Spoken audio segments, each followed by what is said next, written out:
If you spent your day watching a sports game, at night the same game will come in your dream as well.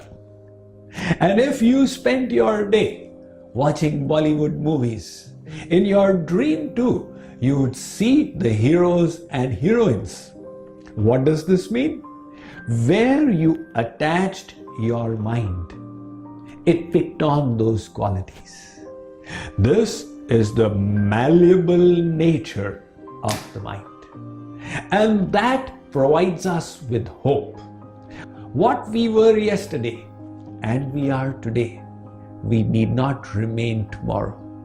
If we can master the art of managing our mind, we can completely transform our life experience.